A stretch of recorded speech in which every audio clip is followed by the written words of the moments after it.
하나님 말씀 사사기 16장 23절에서 31절까지의 말씀입니다. 사사기 16장 23절에서 31절입니다.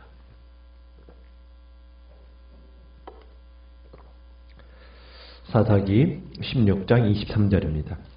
블레셋 사람의 방백들이 이르되 우리의 신이 우리 원수 삼손을 우리 손에 넘겨주었다 하고 다 모여 그들의 신 다곤에게 큰 제사를 드리고 즐거워하고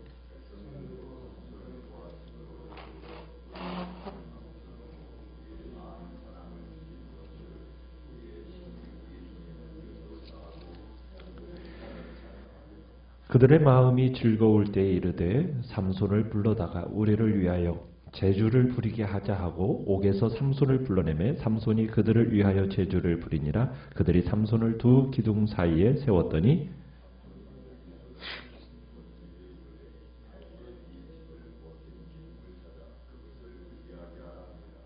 그 집에는 남녀가 가득하니 블레셋 모든 방백들도 거기에 있고 지붕에 있는 남녀도 3,000명 가량이라. 다 삼손이 제주 부리는 것을 보더라.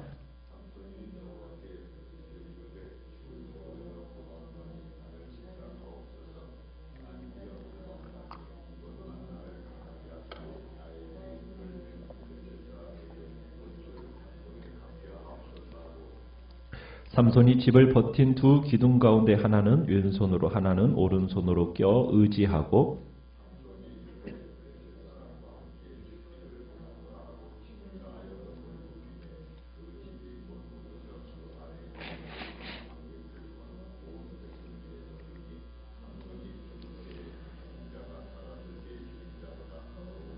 같이 읽습니다. 그의 형제와 아버지의 온 집이 다 내려가서 그의 시체를 가지고 올라가서 소라와 에스다올 사이 그의 아버지 마노아의 장지에 장사하니라. 삼손이 이스라엘의 사사로 20년 동안 지냈더라. 아멘. 오늘 말씀의 제목은 삼손의 마지막 간구라는 제목으로 말씀을 나눕니다. 삼손이 블레셋 사람들에게 잡혀서 두 눈이 뽑히고 이제 감옥에 갇히게 되죠. 그리고는 짐승이나 하는 맷돌을 돌리게 됩니다. 이런 삼손의 기사를 기록하고 있는 성경이 우리에게 잊지 않도록 기록하고 있는 한 내용이 있습니다. 그게 어제 22절입니다. 22절에 뭐라고 기록되어 있습니까? 그의 머리털이 밀린 후에 다시 자라기 시작하니라. 그러니까 성경은 삼손의 이런 아픔과 좌절과 실패와 넘어짐을 기록하고 끝내고 있지 않다는 얘기입니다. 그러니까 삼손이 실패해서 머리카락이 다 밀렸는데 머리카락이 다시 자라고 있다. 이렇게 기록하고 있어요. 그러니까 삼손의 능력이 우리는 지금 머리카락에 있다. 이렇게 말하지 않았죠. 머리카락은 단지 상징일 뿐입니다. 실제는 뭡니까?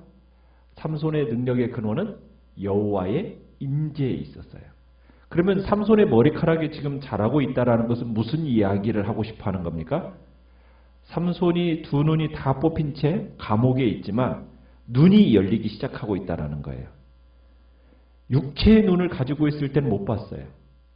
들릴라의 미모에 막혀서 들릴라의 달콤한 소리로 인해서 삼손은 보지도 못하고 듣지도 못했어요. 그런데 아무도 찾아올 수 없는 이 감옥에 갇히고 눈이 뽑혀서 아무것도 볼 수 없는 그 삶의 자리에 떨어졌을 때 삼손은 비로소 보였어요. 뭐가 보였습니까? 자신의 악함이 보였어요. 하나님이 얼마나 자신에게 은혜를 주셨는데 그 은혜 가지고 내가 뭘 했는가? 그게 보인 거예요. 들라하고 같이 있을 때는 안 보였죠. 그런데 눈이 뽑혀서 눈이 없어지자 너무나 놀랍게도 자신의 악함이 보이기 시작한 겁니다.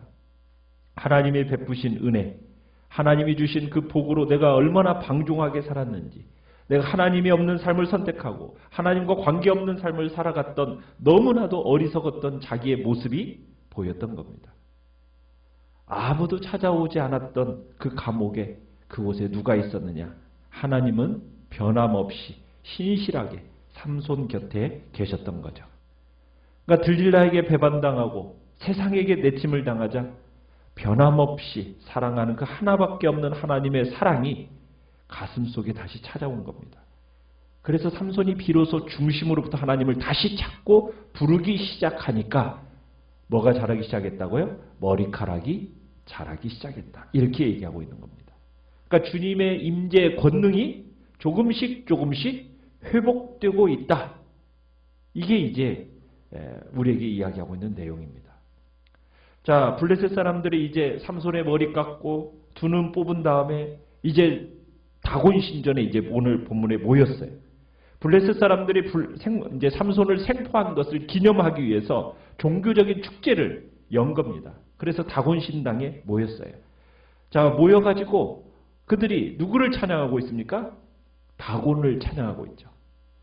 지금 이 사람들이 지금 삼손을 잡기 위해서 방백 한 명당 은 1,100씩을 썼어요. 삼손을 무력화시키기 위해서 감옥에 가두었어요. 그러니 얼마나 지금 기쁘겠어요. 너무나 기쁜 나머지 지금 노래를 부르고 있는데 방백들만 노래를 부르고 있는 게 아닙니다. 일반 백성들까지도 지금 기쁘기 그지없다고 하면서 지금 노래를 부르는데 뭐라고 노래를 부르느냐면 23절에 우리의 신이 우리 원수 삼손을 우리 손에 넘겨주었다 하면서 막 기뻐 소리치는 겁니다. 그러니까 블레셋의 또 이제 사람들도 지도자들의 이 다곤 찬양에 맞장구를 치면서 우리의 신이 우리 손에 넘겨주었다. 블레셋 땅을 망쳐놓고 블레셋의 많은 사람을 죽인 철천지 원수 이 삼손을 이 자기들의 다곤 신이 이제 우리 손에 넘겨주었다 하면서 지금 막 찬양을 하고 있는 겁니다. 그 신을. 그에 비해 삼손은 어때요? 정말 아군 하나 없이 혼자서 적들 가운데 둘러싸여 있습니다. 지금 여기에서 우리를 막 반복하면서 막 승리감에 들떠서 수천의 군중 가운데 지금 두 눈이 뽑혀가지고 홀로 고독하게 적 가운데 서 있는 삼손의 모습은 처량하다 못해서 비장감마저 들고 있어요. 그런데 더욱 심각한 문제는 뭐냐면 삼손의 개인적인 비극이 아니에요. 뭐라고 이들이 지금 찬양하고 있습니까? 우리의 신이 우리의 원수 삼손을 우리 손에 넘겨주었다. 여기서 지금 블레셋 사람의 승전가의 문제가 뭡니까? 이 승전가는 지금 심각한 도전이 아닐 수 없어요. 과연 삼손을 블레셋에 넘겨진 것이 다곤 신입니까? 그렇다면 이 세상을 다스리는 신이 다곤이라는 말입니까? 전에 이스라엘을 적의 손에 넘겨준 분이 누구였어요? 여호와 하나님이셨잖아요. 그러면 이 블레셋 사람들이 지금 승전가, 이 승전가로서 던지는 도전, 이거 어떻게 해결할 거냐는 거예요. 더욱이 여호와는 삼손이 어떻게 할 거라고 얘기했느냐면 이스라엘을 블레셋의 손에서 구원해내기 시작하리라 이렇게 약속을 하셨어요. 근데 이 약속이 지금 어떻게 되는 걸까요? 블레셋 사람들의 이 승전가가 지금 심각한 도전을 야기하고 있어요. 자, 여호와 하나님은 어떻게 이 도전을 대응하실 것인가? 자, 25절로 가보시면은 분위기가 한창 무르익어 갈 때 블레셋 사람들이 삼손을 불러다가 제주를 부리게 하라고 외칩니다. 그래서 드디어 이제 삼손이 감옥에서 끌려 나와서 그들 앞에서 제주를 부려요.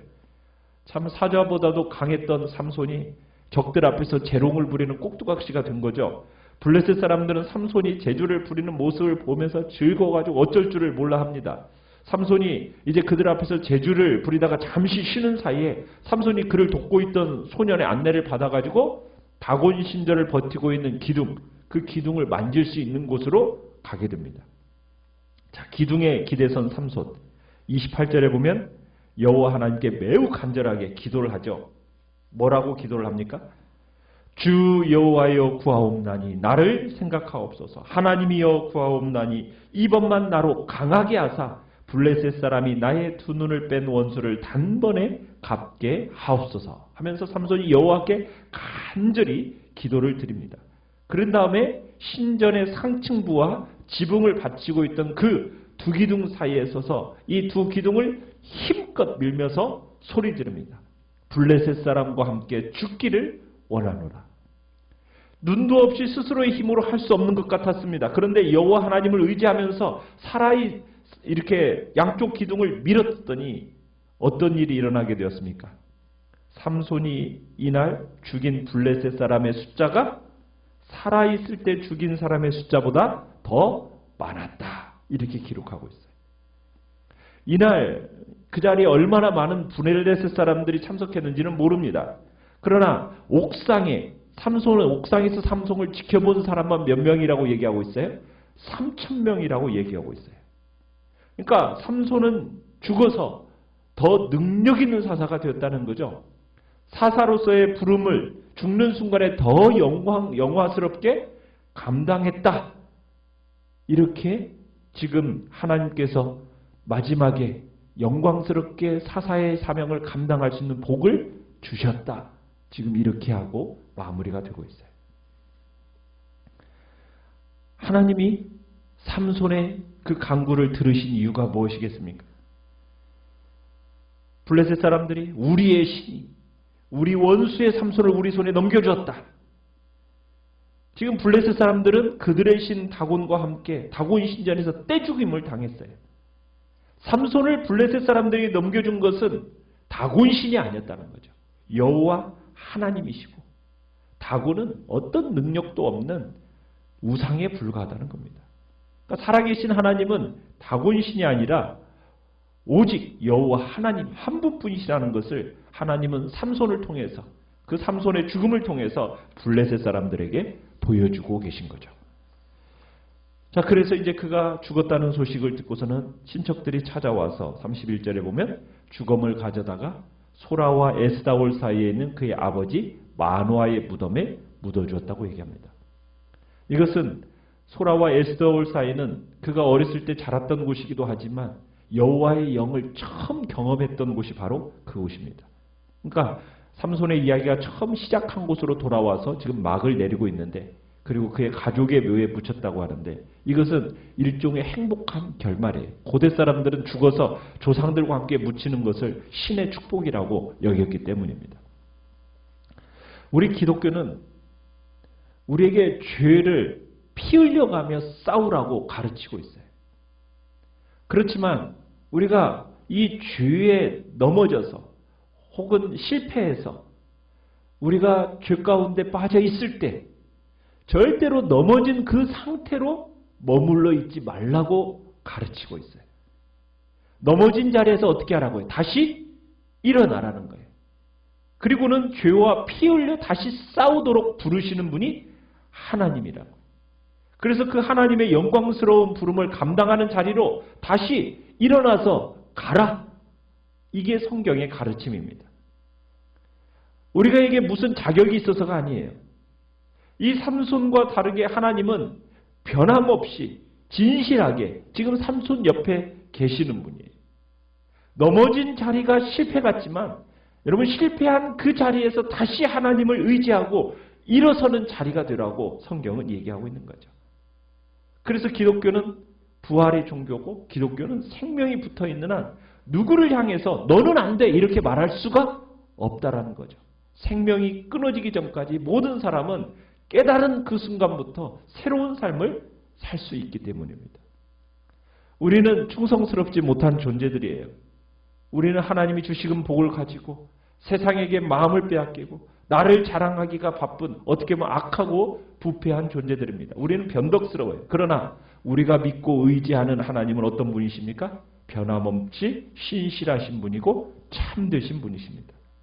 그분이 우리를 향하여 가지고 있는 그 열심 때문에 우리가 넘어졌을지라도 절대로 그 넘어진 자리에 끝까지 머물러 있지 말고 다시 부름이 있는 자리가 예비되어 있으니 그 자리로 나아가라는 거예요. 그러면은 살아있을 때보다 더 영광스럽게 하나님을 섬길 수 있는 너무나도 복된 자리가 우리를 위하여 여전히 지금도 예비되어 있다. 이것을 믿으라는 얘기입니다. 그래서 넘어지고 쓰러진 그 자리에 절대로 머물러 있지 말고 일어나라는 거죠. 우리는 절대로 넘어져서 패배감에 쩔어서 그냥 실망하고 좌절하는 그런 사람이 아닙니다. 참으로 완전히 실패하고 넘어졌다 할지라도 다시 일어나서 주님의 은혜를 붙들고 믿음으로 나아간다면 어떻게 보면 그 이전보다도 더 영광스럽게 하나님의 부르심을 감당할 수 있도록 하나님은 우리를 세워주실 거란 얘기죠. 우리는 그 믿음으로 오늘 주님 앞에서 다시 일어나서 주님의 그 복된 영광스러움을 드러내는 아름다운 자리에 우리 모두가 있기를 간절히 축원합니다. 말씀을 생각하면서 기도하시고요.